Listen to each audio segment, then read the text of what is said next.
सहनो भुनक्तु सह वीर्यं करवावहै तेजस्विनावधीतमस्तु मा विद्विषावहै। ओम शांति शांति शांति। सच्चिदानंदरूपाय विश्वोत्पत्तिहेतवे तापत्रयविनाशाय श्रीकृष्णाय नमः। नारायणं नमस्कृत्य नरं चैव नरोत्तमं देवीं सरस्वतीं व्यासं ततो जयमुदीरये। अखण्डमण्डलाकारं व्याप्तं येन चराचरं तत्पदं दर्शितं येन तस्मै श्रीगुरवे नमः। गुरुर्ब्रह्मा गुरुर्विष्णुः गुरुर्देवो महेश्वरः गुरुर्साक्षात् परं ब्रह्म तस्मै श्रीगुरवे नमः। त्वमेव माता च पिता त्वमेव बन्धुः च सखा त्वमेव विद्या जगत् त्वमेव सर्वं मम देवदेव। गजाननं भूतगणाधिसेवितं भवेदजम्बोफलचारुभक्षणम् उमाशतं शोकविनाशकारणं नमामि गणेशपदपङ्कजम्।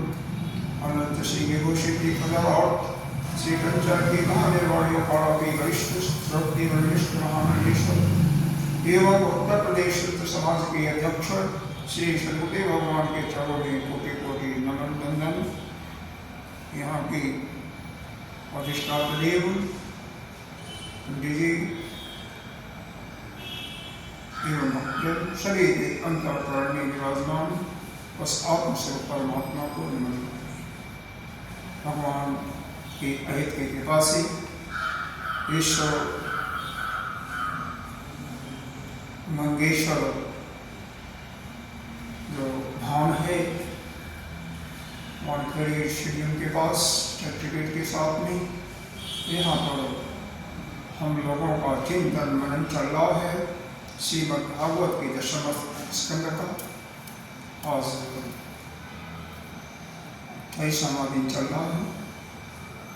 इसमें हम लोगों ने कल तक जुगल गीत पर विचार कर रहे थे।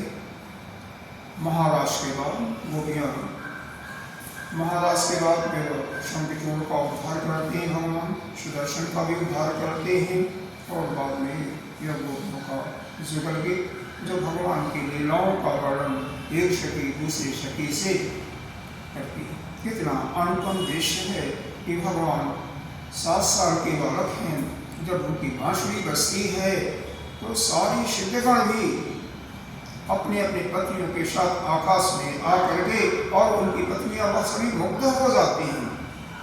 पेड़ पक्षी हिरण हंस शकुर सभी मस्त होकर के ऐसा लगता है कि सब खड़े हो जाते हैं। गायों के जिस गाय का नाम लेकर के पुकारते हैं वह गाय पुकारते हुए आ जाती है। ऐसा लगता है कि सभी का चित्त उस परमात्मा में जुड़ा हुआ है। यह तो बात, इसमें कोई अशक्ति नहीं है कि वृंदावन में उसमें जितने भी लोग जन्म लिए थे सभी पिछले जन्म में बहुत बड़े तपस्वी थे। किसी कारण से मुक्ति उनको नहीं मिल पाई थी, तो इस जन्म में साक्षात प्रभु ने उनको दर्शन दिया।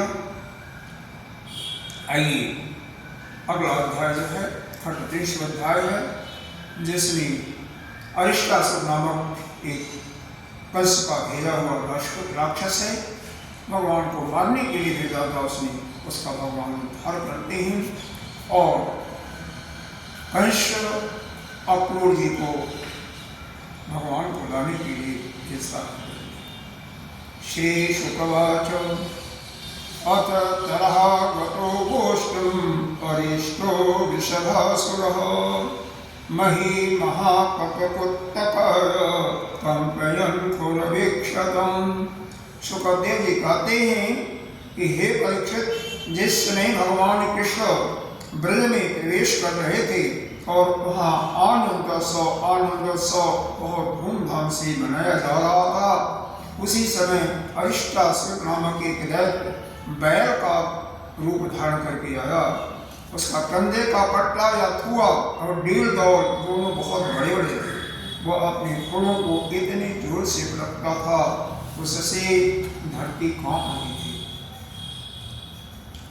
रंभमाणा करतरं पदाचविलखन्महि उदम्यमोक्षं वप्राणि विशालाग्नेन चोधन् किञ्चित् कश्चित् किन्मुचन मोत्रयन्स्तब्धलोचनः यस्य निरादितीनाङ्ग निष्ठीरमोहम्। वो बड़े जोर से गरज रहा था, पैरों से फूल को उछालता जाता था। पूंछ खड़ी थी, सींगों से चहार दीवारी खेतों का मेड़ सब टूटता हुआ जाता था। बीच बीच में बार बार मूत्र और गोबर छोड़ता हुआ जाता था। आंखें फाड़ करके चारों तरफ देख रहा था। हे परीक्षित, इसके जोर से हंकारने से, निष्ठुर गर्जना से भयवश स्त्रियों और घोड़ों के 3-4 महीने के गर्भ गिर जाते थे, 5-6 महीने के तो गिर जाती थी। और क्या कहूँ, उसकी कुबुत को पर्वत समझ करके बादल उस पर आकर छा जाते। तम पतन्ते कालको गर्भा समन्ति अस्मभये नवये निरशन्ति घना जर्ष ककुर्वचल संभय तमतीक्ष सिंहमुद्धीक्ष गोप्यो गोपास तत्रसु वसौ दूधूभृता राजन् संत्रज्य गोकुलम् केशरं केशेति ते सर्वे गोविन्दं शरणं जयो भगवान् विजयवीक्ष गोकुलं भयविद्रुतम्। हे परीक्षित, उसकी के सिंह वाले बैल को देख करके गोप और गोपियां सब भयभीत हो गई। पशु के इतने डर गए कि अपने स्थान रहने का स्थान छोड़ करके भागी गई। उस समय ब्रजवासी कृष्ण कृष्ण पुकारते हुए उनके शरण आए। भगवान ने देखा कि हमारा गोकुल तो भय से युक्त हो गया है। उन्होंने कहा कि कोई बात नहीं, ढांढस दिया कि डरने की कोई बात नहीं है। आगे क्या करते हैं, मां भैष्यति गिरा स्वासस्य विषासूरम उपायत गोपाले पशुभिन्दस्य त्रासिते येन शक्तम्। ऐसा करते हुए वह सबको हिम्मत बढ़ाते हैं और वृषासुर को ललकार करके क्या कहते हैं, हे मूर्ख, हे दुष्ट, तो इन गौ और ग्वाल को क्यों डरा है, इससे क्या होगा।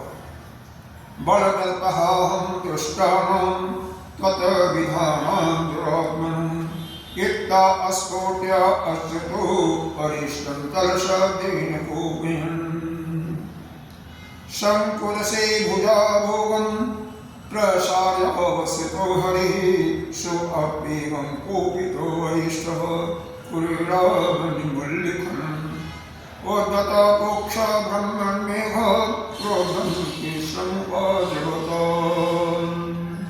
देख देख, तेरे जैसा दुरात्मा दुष्टों के बल का घमंड मैं चूर कर देने वाला यहाँ पर हूँ। इस प्रकार ललकार करके भगवान ने ताली ठोकी और क्रोधित करने के लिए उसे एक सखा के गले में बाण डाल करके खड़े हुए। भगवान कृष्ण की इस चुनौती से वह क्रोध के मारे तिलमिला उठता है और कृष्ण की ओर झुकता, धरती को खोदता हुआ कृष्ण की ओर। उस समय उसकी उठाई हुई पूंछ के धक्के से आकाश के बादल तितर करते। अग्रन्यस्त विशालाग्रह असदाश्रिगलोचनोचितं कटाक्षेप्य द्रवोत्तोमलं इंद्रधनुतोषनिरथम्। उसने अपने तीखे सींग आगे कर लिए, लाल लाल आंखों से टकटकी लगा करके कृष्ण की ओर टेढ़ी नजर से देखता हुआ उन पर बड़े वेग से टूटा, ऐसा मानो इंद्र अपने वज्र को अपने हाथ से छोड़ दिए।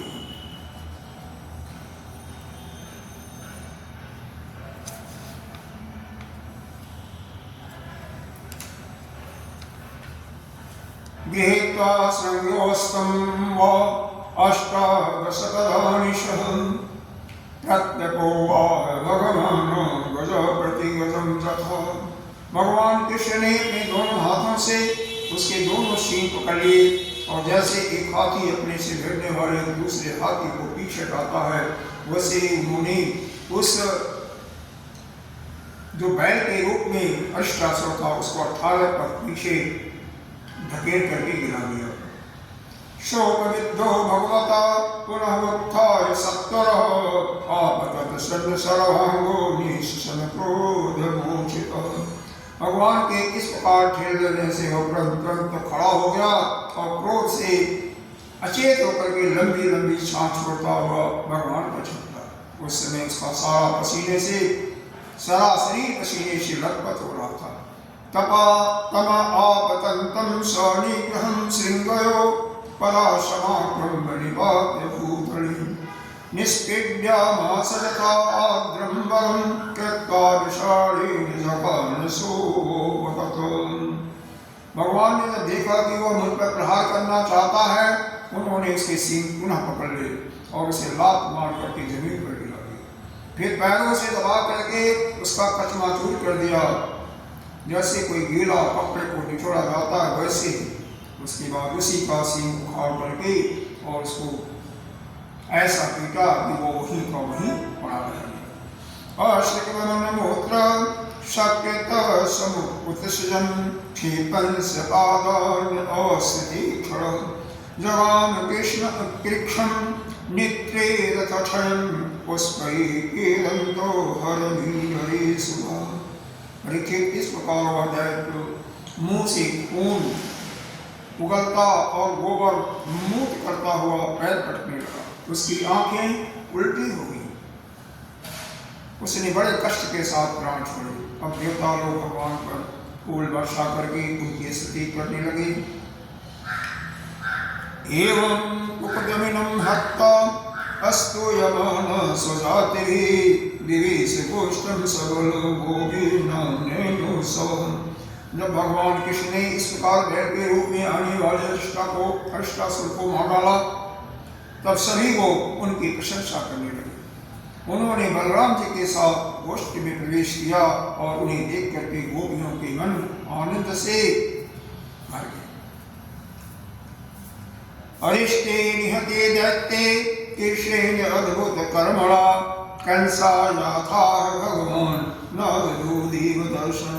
हे परीक्षित, भगवान की लीला अत्यंत ही अद्भुत है।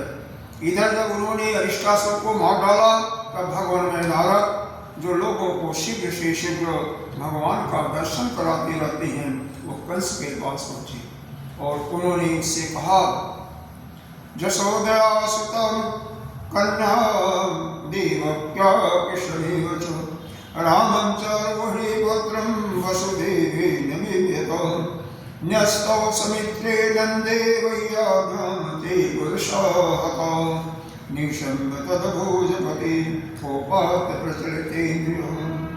कि हे कंस, जो कन्या तुम्हारे हाथ से छोड़ करके आकाश में गई थी, वह यशोदा की पुत्री थी, और ब्रज में जो कृष्ण है वो देवकी का पुत्र, जो बलराम जी हैं वह जो है रोहिणी के पुत्र। यह अभी अभी मैं देवताओं की सभा हो रही थी तो वहां से यह समाचार तुम्हें मिला और मैं तुम्हें सुना।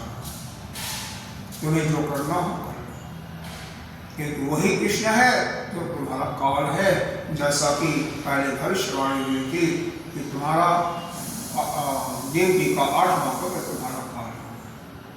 दोनों भविष्यवाणियां सही थी, पहली भी और दूसरी भी। दूसरी में क्या हुआ था कि तुम्हारा काल पैदा हो गया है, लेकिन कहीं अन्यत्र दूसरी जगह है, यहाँ नहीं। अब यह सुनते ही कंस के एक सारे अंग कांपने लगे। तो कोई भयावना चीज होता है ना, तो शरीर में जो गुस्सा आता है ना, तो मुंह फट जाते हैं, आंखें लाल हो जाती हैं, हाथ भी काम करने की शक्ति नहीं रह जाती है। इस प्रकार से ऐसा होता है। निशातम शिवा दत्त वसुदेव जिह्वासया निवारितो नारदेन ततसतो मृतं आत्मनः ज्ञात्वालोहमयी पाशै भवन्दशः भार्या प्रतियाति भूमिवर्षे कंस्याभाष्यकेशिनम् प्रेष्यामाश धन्यतां भवकारामकेशौ ततो मुष्टिकचारुण शलतो शलकादिकम् अमात्तान् हस्तिपास्यैव समाहुव्याभोजरात् भोगो निषण्णकामे तदवीरचारुणमुष्टिको। और वसुदेव को मार डालने के लिए तुरंत उसने तलवार उठाड़ी, लेकिन नारद जी रोक लेते हैं।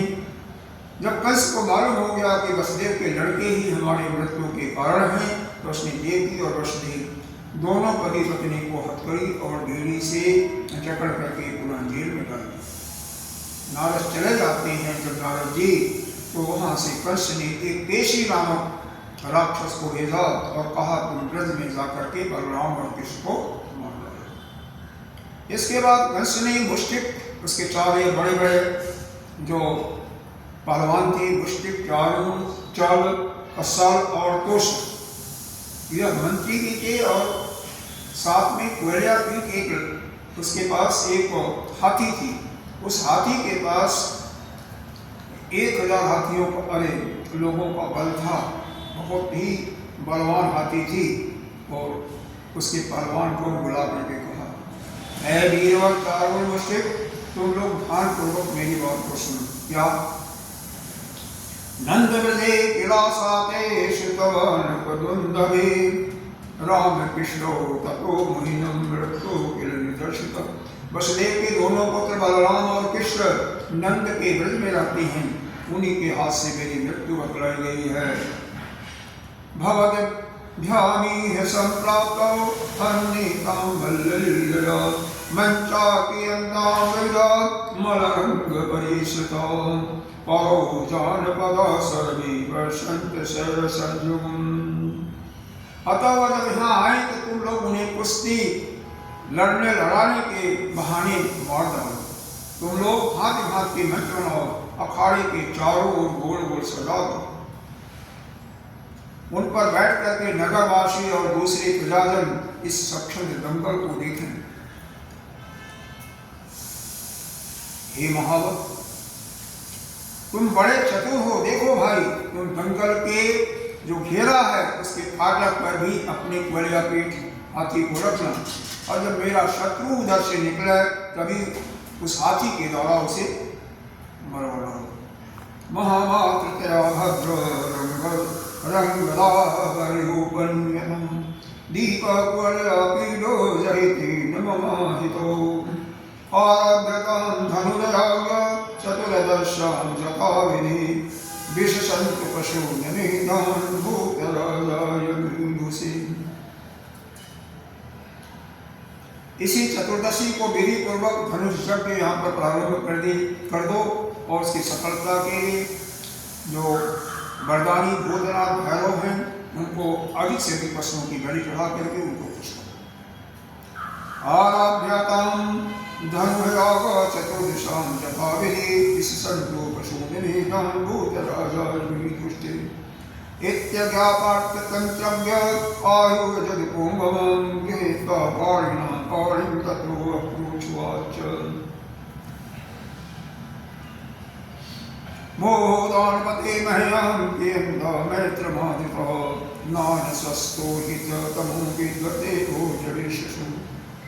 कंस तो अपना केवल स्वार्थ और साधन का ही शंका। वैसे इस संसार में जितने भी प्राणी हैं सभी अपना ही भला चाहते हैं, हमारा स्वार्थ कैसे पूरा हो इसी के बारे में सभी का हर समय चिंतन लगा रहता है।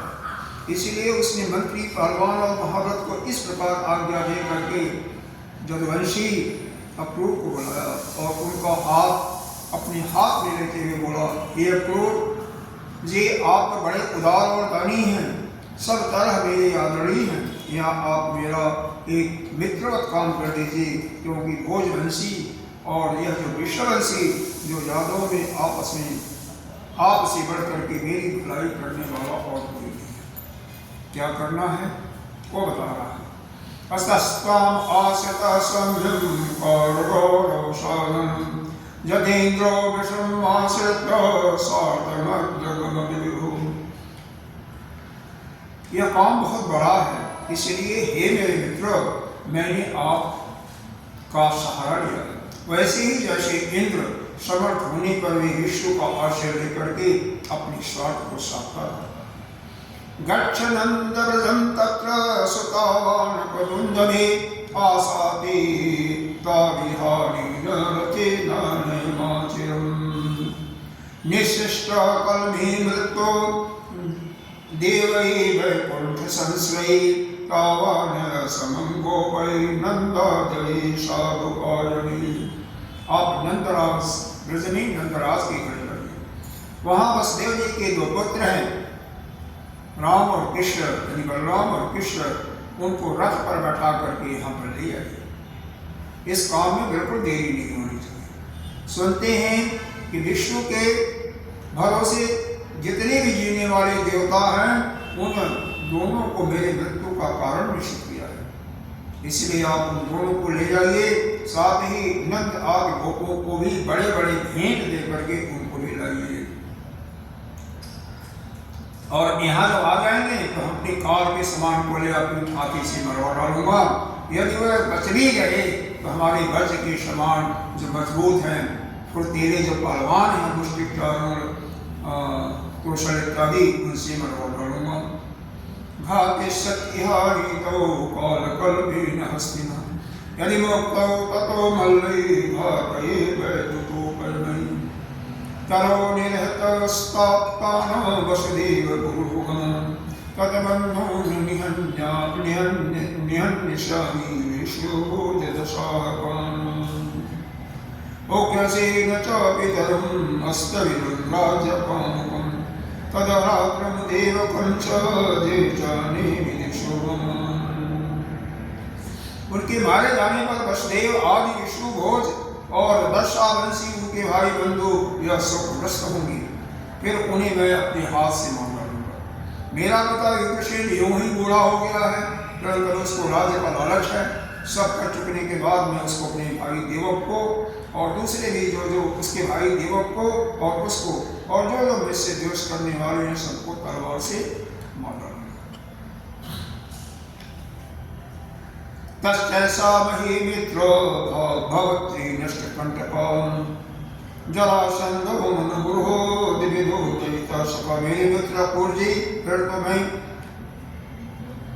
मैं हूँगा और आप होंगी तथा होगा इस पृथ्वी का अखंड प्रकाश। मतलब जब ये सब मारे जाएंगे तो इस पृथ्वी का अखंड प्रकाश हम और आप होंगे। जरासंध जो हमारे बड़े बूढ़े ससुर हैं, वानरराज दिविद मेरे प्यारे सखा हैं, शंबासुर, नरकासुर, बाणासुर, ये तो सब हमारे से मित्रता ही करते हैं। मेरा मुंह देखते रहते हैं। इनकी साथ सहायता लेकर के मैं देवताओं के पक्षपाती नरपतियों को मार करके पृथ्वी का कंटक कर दूं। तच्चैसा मही मित्र भवत्री नष्टकंटक जरासंधो गुरु दुर्विदो दयति शतम् शंबरो नरको वाणो मयि कृतसागरो तैरहं सर्वपक्षीयान् हत्वा लोके महीयम् एतत् ज्ञात्वा अनेक्षिप्रं रामकृष्ण विहारको धर्ममकानिरीक्षार्थं दष्टु जगपुलसिनम्। यह सब अपनी गुप्त बातें मैंने आपको बता दिया और किसी को नहीं बताया। ये क्रूर जी, मैंने सिर्फ आपको बताया। क्यों? आपको मैं अपना समझता हूँ। और जल्दी से जल्दी बलराम और कृष्ण को यहाँ लाइए। अभी तो बच्चे हैं, उनको मार डालने में कोई परेशानी नहीं होगी। उनसे केवल इतना ही बात कहिएगा कि धन से जग देखने के लिए तुम्हारे मामा ने तुम्हें आमंत्रण दिया है और मथुरा की शोभा भी करके देखना। अक्रूरवाच राजन् मनीषितं सर्वतोषवद्यामयार्जनं शेद्यासेद्यो समं कुर्याद् कलशोधनं मनोरथान् परत्वा चैर्जनो देवहता नबी जो जयते हर्ष शोकाभ्याम तथा भाव्याम बहुविधि। हे महाराज, आप अपनी मृत्यु, अपना अर्श दूर करना चाहते हैं, इसलिए आपका ऐसा सोचना ठीक है।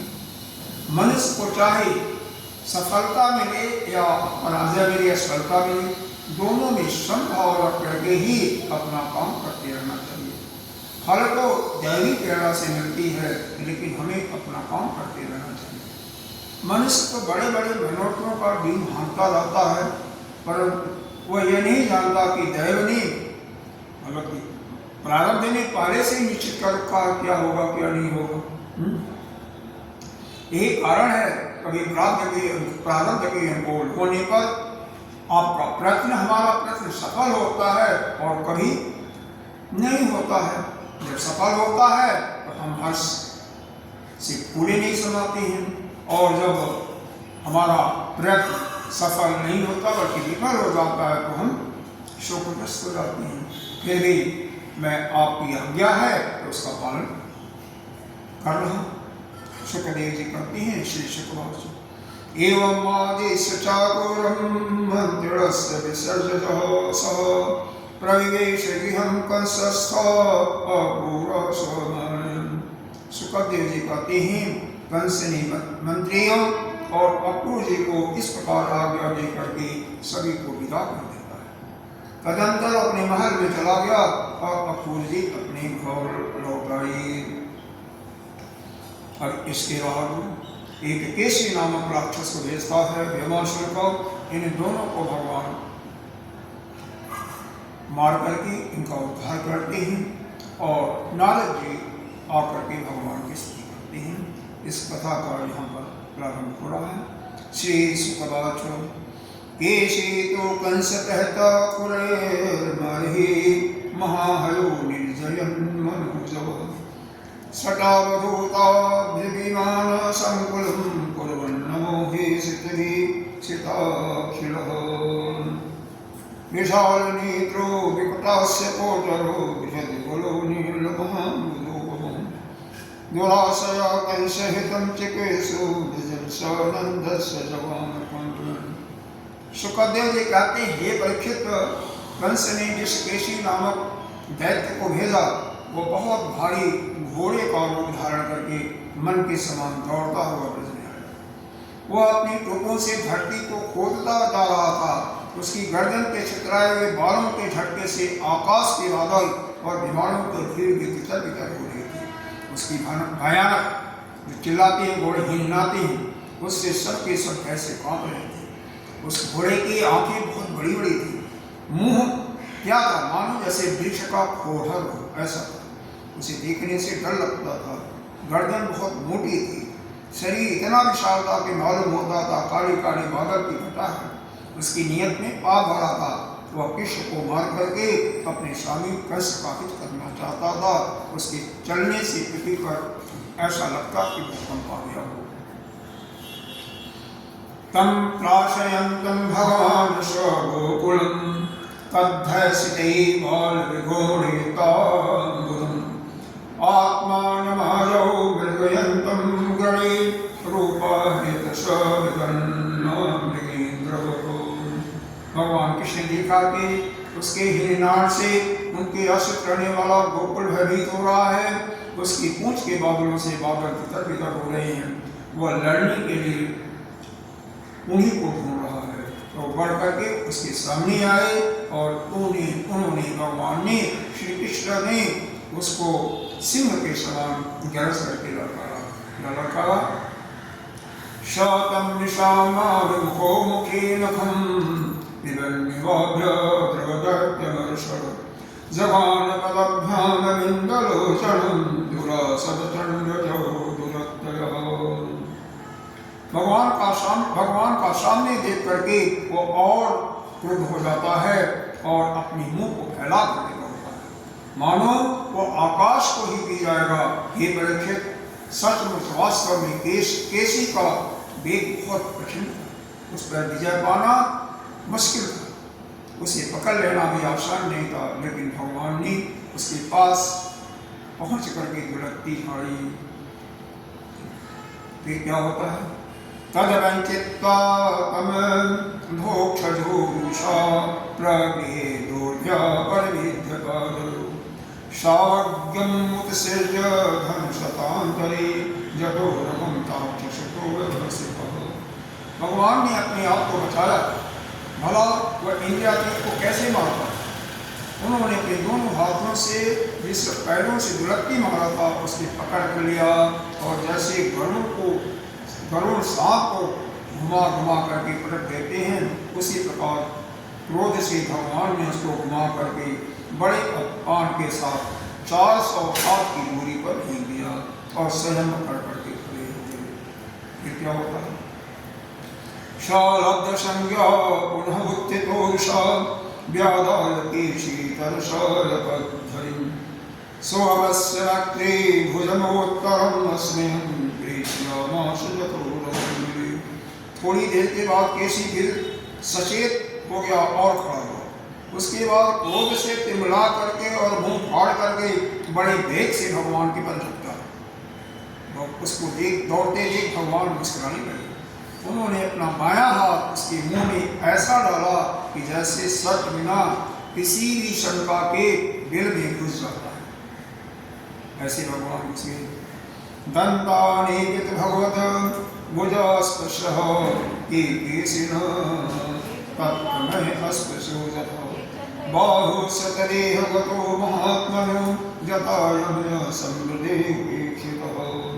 हे परीक्षित, भगवान का अत्यंत कोमल करकमल भी उस समय ऐसा हो गया मानो तपाया हुआ लोहा। उसका स्पर्श होते ही केशी के दांत टूट टूट करके गिर गए और उसके जलोदर लोग की अपेक्षा कर देने पर बहुत बढ़ जाता है, वैसे ही उसका शरीर हो गया। वैसे ही श्री कृष्ण का भुजदंड उसके मुंह में बढ़ने लगा। सनेदमानेन स कृष्ण बाहुना निरुद्धवायु सचरणस्य विक्षिपन् प्रविशन्न गात्र परिवित्तलोचनः पपातलिङ्गं विशन्नसुतौषधम्। अचिंत शक्ति भगवान कृष्ण का हाथ उसके मुंह में इतना बढ़ गया कि उसके सांस के आने जाने का मार्ग बंद हो गया। अब तो दम घुटने के कारण वो पैर पीटने लगा। उसका शरीर पसीने से लथपथ हो गया, आंखों की पुतली उल्टी हो गई और मल पाता है। थोड़ी देर में इसका शरीर प्राणहीन हो गया और पृथ्वी पर गिर पड़ा। इसका प्राण हो गया। तदेहता कर्कटे काफलो प्रमादो व्यशूरपाटेश भुजं महाभुजम् अविस्मितो यत्नहता हरितोस्मै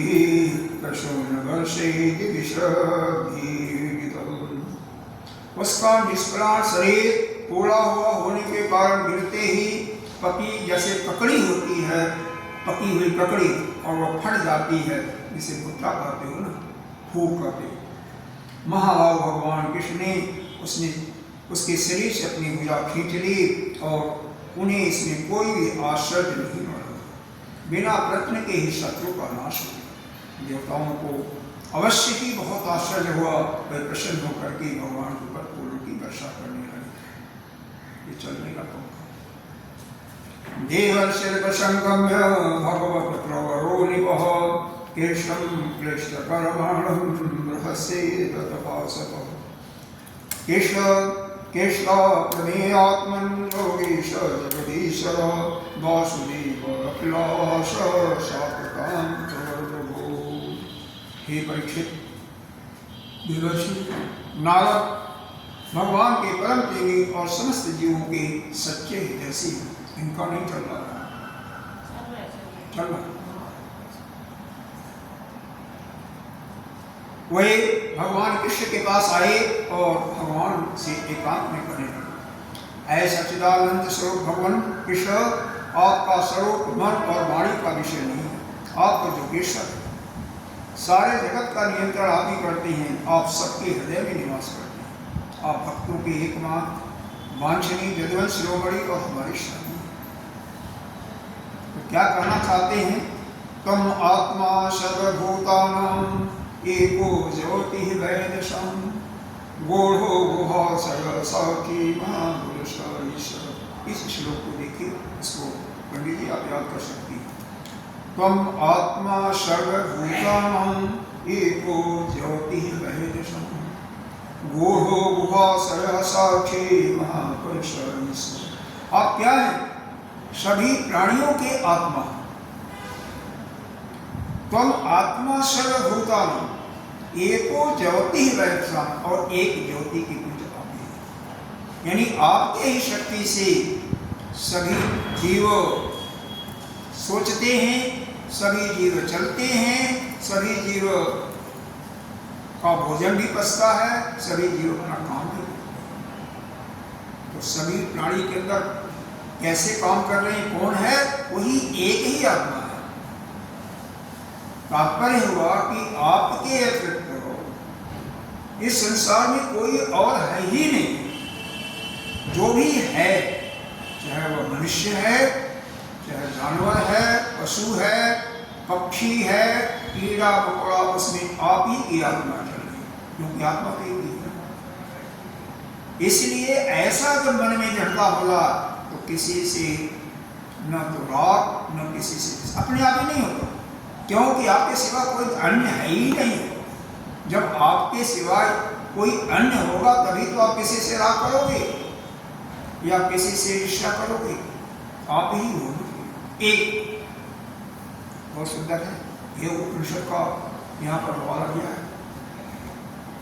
तम आत्मा सर्वभूतानां एको ज्योति वैदशाम गूढ़ो गुहाशय साक्षी। आप ही साक्षी हो, सबको साक्षी दृष्टि देखने वाला अपनी ही आत्मा। आप जो भी काम करते हो साक्षी रूप से वही सब देखता रहता है।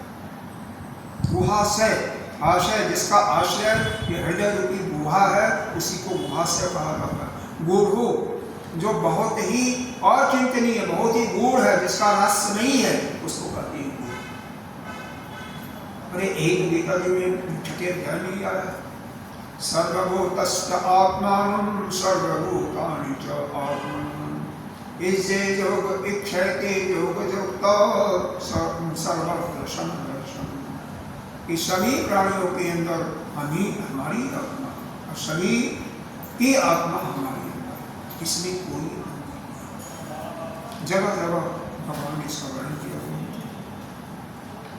हे प्रभु, आप सबके अधिष्ठान और हैं भी और नहीं भी, आपने सृष्टि के आरंभ से ही माया के द्वारा सृष्टि की और उन गुणों को स्वीकार करके आप जगत की उत्पत्ति पालन भी करते हो और आप ही पालन करने वाला कोई नहीं। यह सोचो, सबसे बड़ी हमारी मूर्खता होती है कि हमने अगर अपना बच्चा है या किसी अन्य के बच्चे को पढ़ाया या लाल पाल करके इसको बड़ा किया, तो आप नहीं करने वाले हो, वह तो अपना भाग्य ले करके आया था, वह अपना प्रारब्ध ले करके आया था, उसी से अरे पालन करने वाला यही मनुष्यों की बड़ी होती है।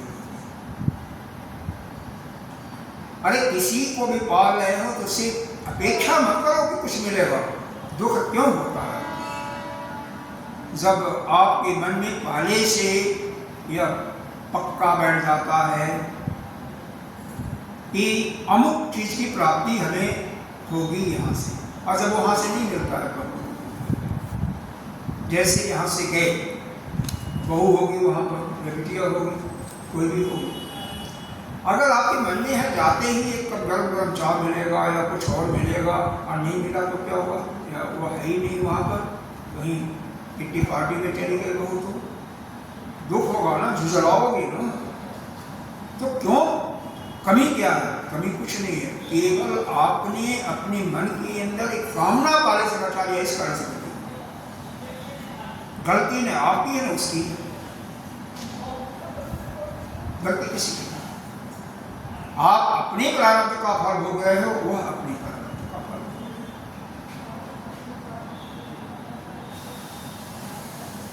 सभी और वास्तव में माया है।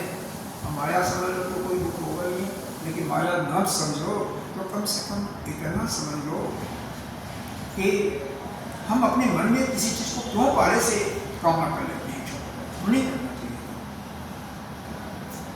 हम जैसे यह सत्संग भी कोई आया, अगर कोई ये मन में विचार करके आया बढ़िया बढ़िया संगीत में भजन होगा तो वो उसके मन में दुख होगा या तो पहले से अगर हमारे मन के अंदर कोई इच्छा हो जाती है तो हमें दुख का कारण होगा, सुख का कारण भी हो सकता है, क्योंकि वह चीज प्राप्त हो गया तो सुखी हो गया। लेकिन ये सुख और दुख क्या है? यह अनित्य है, थोड़ी समय के लिए आता है और बाद में दुख है तो सुख में परिणत हो जाएगा, सुख है तो दुख में, क्योंकि आगमा अपायन मिलता काम एक आता है तो उसका जोड़ा, वो चला जाएगा तो उसका जोड़ा रहेगा। ठंडी है चलेगी तो गर्मी आएगी, गर्मी आएगी गर्मी चली जाएगी, ठंडी आएगी, इस प्रकार से चलता रहता है। आत्मना आत्मा आत्मा से पूर्वम माया से गुणम तैदम शब्द संकल्प सृजस्य वशीसो सात्वं भूतल भूतानां दैत्य प्रमथलक्षसां अवतीर्णो विनाशाय शेतूनां रक्षणाय च। आप ही सर्वशक्तिमान और सत्य संकल्प, आप दैत्य प्रमथ राक्षस आज पर राजाओं का भेद धार करके जो रखा हुआ है, जिन्होंने उनका विनाश करने के लिए और धर्म का उत्थान करने के लिए और इस जगवंश में और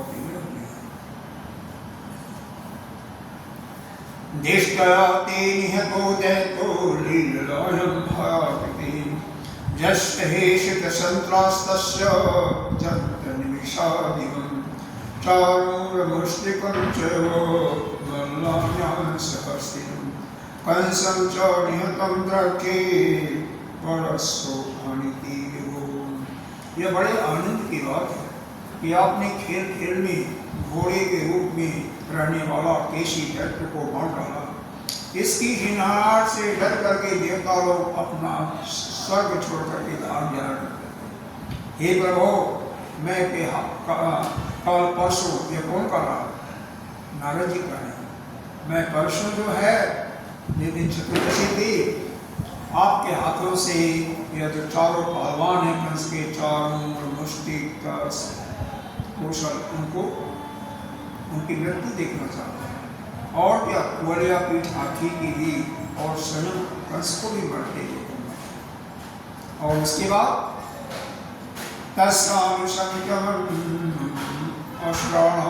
नरकस्य च पारिजाता अपरणमिन्द्रस्य च पदजनम्।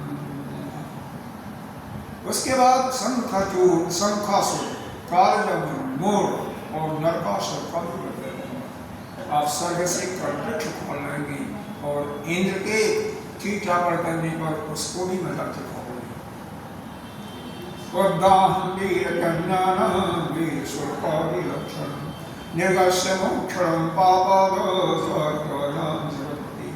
आप अपनी कृपा वीरता सौंदर्य आदि का शुल्क देकर के वीर कन्याओं से विवाह करेंगे। और हे जगदीश्वर, आप द्वारका में रहते हुए इंद्रियों को भी पाप से छुड़ाया। पहले से नारद जी ने बता दिया कि आपको द्वारका में रहना है। और क्या बताया? श्यमंतकस्य च मणिराणां सभार्य मृतपुत्र प्रदानं च ब्रह्मणस्य शोभानं। आप जामवंती के साथ श्यमंतक मणि को जामवंत से ले आएंगे और अपने धाम से ब्राह्मण के संदीपनी ऋषि के मरे हुए पुत्रों को लाए थे ना, पुत्रों को ला करके और क्या करेंगे? पौंडकस्य वधमकस्य काशीपुर्यास्य जीवनं दन्तवक्त्रस्य निधनं शब्दस्य च महापुरुषो। ये तो जो कुछ करना होता है सब प्रारंभ पहले से लिखा है। इसके पश्चात आप पौंडक जो मिथ्या वासुदेव बना हुआ था उसका वध करेंगे। काशीपुरी को जलाएंगे। युधिष्ठिर के राज यज्ञ में जाकर के केदी राज शिषपाल और वहां से लौटते समय उसके मौसीले भाई दंतवक्त्र को नष्ट करेंगे।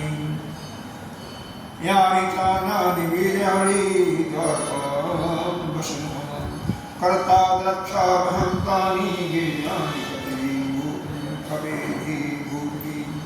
द्वारका में निवास करते समय आप बहुत बड़े बड़े पराक्रम करेंगे, जिन्हें पृथ्वी के बड़े बड़े ज्ञानी प्रतिभाशाली पुरुष आगे चल करके गढ़ेंगे।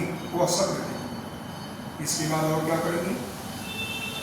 अतते कालरूपस्य छपे किशोरमुस्सवे अक्षौहिणां आप पृथ्वी का भार डालने के लिए काल रूप से अर्जुन के साथी बनेंगे और अनेक अक्षौहिणी सेनाओं का सम्मान करेंगे। यह सब मैंने अपने आप को कौन करा? नारद जी कर।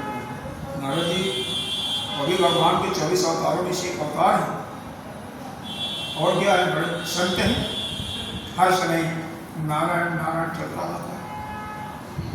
विशुद्ध विज्ञान घनम स्वसंस्थया समाप्त सर्वार्थम अमोघ वांछितम स्वतेजसा नित्य निवृत्तमाया गुण प्रवाहम भगवन्तं कीर्तिः।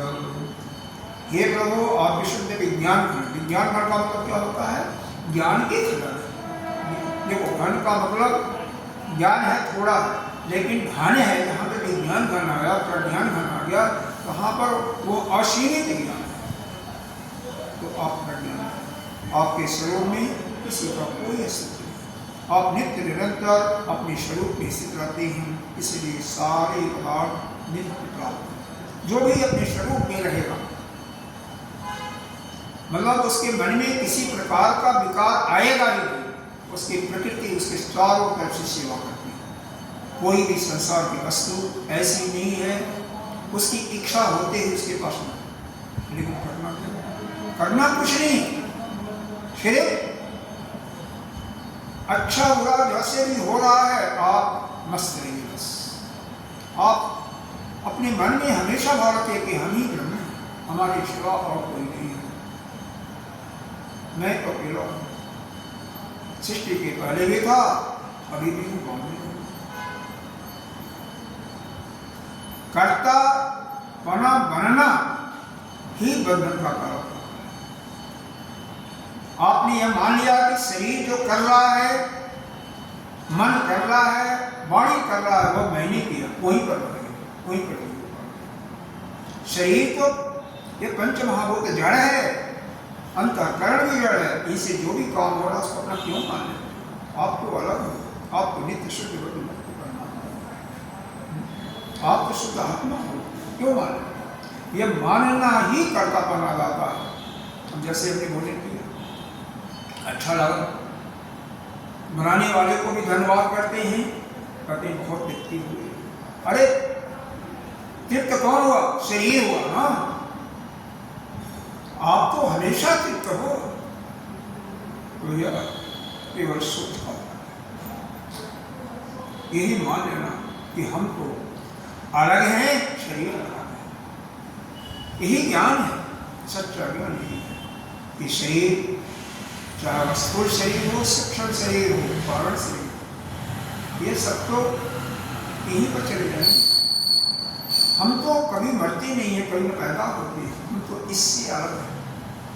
चाहे सूक्ष्म शरीर मतलब मन, वाणी, प्राण इत्यादि जो कर्म करता है वो उससे भी अलग, शरीर से जो काम होता है उससे भी अलग। इसलिए मतलब अरे इतना मानना कि अमुक आदमी पुण्यात्मा है या पापात्मा है, पापी है, वहीं से आप अपने ऊपर बंधन डाल। अरे वो कैसे पुण्यात्मा पापी है? वो उसका शरीर से काम हो रहा है ना, उसके अंतर। इसका मतलब तुम उसको भी क्या मान रहे हो कि शरीर है वो, तो जब उसको मान रहे हो तो एक ही तराजू पर तो आप अपने को भी करो ना। आपके लिए कोई दूसरा नियम नहीं होगा। अगर एक को मान रहे हो तो वही नियम तो आप पर अपने लागू कर तो तुम भी पाप और पुण्य कमाओगे और उसके अनुसार कर्म का फल भोगोगे, सुख और दुख। यह केवल मानना ही दुख और सुख का बंधन देता है। मैं बहुत गंभीर चीज है, वैसे डिस्कस करो तो केवल यह विज्ञान घन ही घंटे 2 घंटे का विज्ञान, शुद्ध विज्ञान। यह मांडव्य उपनिषद में आता है। विज्ञान घन की जगह वहां पर प्रज्ञान घन दिया, यह तेरी अवस्था के लिए, सुसुप्ति के लिए प्रज्ञान। स्वतेजसा नित्य निवृत्तमाया त्वम ईश्वरं स्व आश्रम आत्ममाया विनिर्वृत्ता शेष विशेष कल्पनम् पीड़ार्थम मुद्दात मनुष्य विग्रहम नतोस्मि धीर्यं चित्तविशिष्टार्थकम्। आप सबके अंतर्यामी, सारे सृष्टि के अंतर्यामी, सबके नियंता है, अपने आप में सिर्फ परम स्वतंत्र है।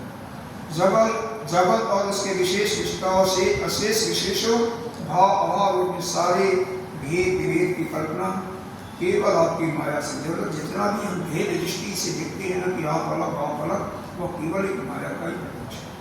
इसमें आपने केवल लीला प्रकट करने के लिए मनुष्य का विज्ञान प्रकट किया, मनुष्य का शरीर धारण किया। आप जल ऋषि का सात वंशों के शिरोमणि बने हैं। हे प्रभु, मैं आपको प्रणाम करता हूँ। सुखदेव जी इसके बाद क्या कहती हैं? सुखवाच एवं जगपतिं केशवं भगवत प्रभो मुनिः प्रणिपत्ता अवर्णकतो जतो तदर्शनं तशवो। इसके बाद हम लोग एक विषय करके बंद करते हैं, फिर आगे क्योंकि ज़्यादा समाप्त नहीं होने वाला है।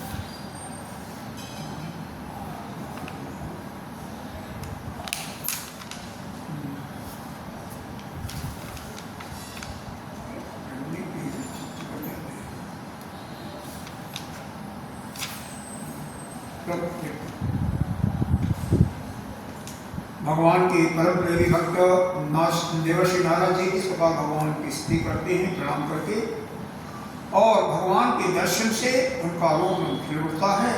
तदनंतर उनकी आज्ञा प्राप्त करके चले जाते हैं।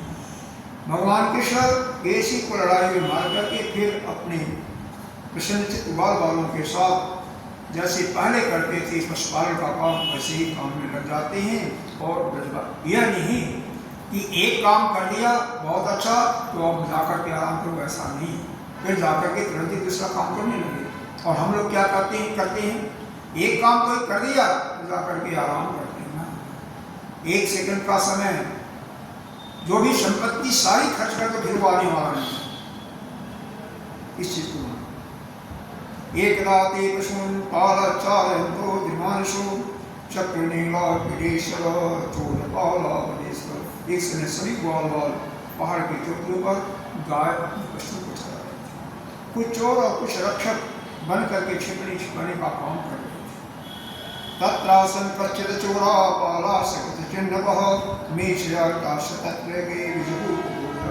उन लोगों में से कुछ चोर और कुछ रक्षक का भीड़ बन गए थे।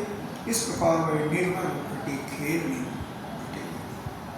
उसी समय मैं पुत्रो महामायो व्योमो गोपाल वेशको निशायितान कोवाह प्राचुरायितो। एक ग्वाल का वेश धारण करके एक व्योमासुर नामक एक राक्षस आया। वह मायावियों के आश्रय मायासुर का पुत्र और स्वयं भी बड़ा महावी था। वह खेल में बहुत चोर बनता और भेड़ बने हुए बहुत से बालकों को चुरा करके छिपाया। गिरदयाक्षप्य निहितम महासुरो श्रीगया पदति द्वालम चतुर्दशा विशेषता। एक महान असुर बार बार अपनी लीला करके पहाड़ के गुफा में डाल देता और उसका दरवाजा चट्टान से खुल देता। इस प्रकार ग्वाल बालों में केवल 4-5 बालक ही बचे। चलिए यहीं पर इसको हम विराम देते हैं आज का, क्योंकि फिर आगे लेट होगा तो माता जी को जल्दी परेशानी होती है। ओम पूर्णमदः पूर्णमिदं पूर्णात् पूर्णमुदच्यते पूर्णस्य पूर्णमादाय पूर्णमेवावशिष्यते। ओम शांति शांति शांति।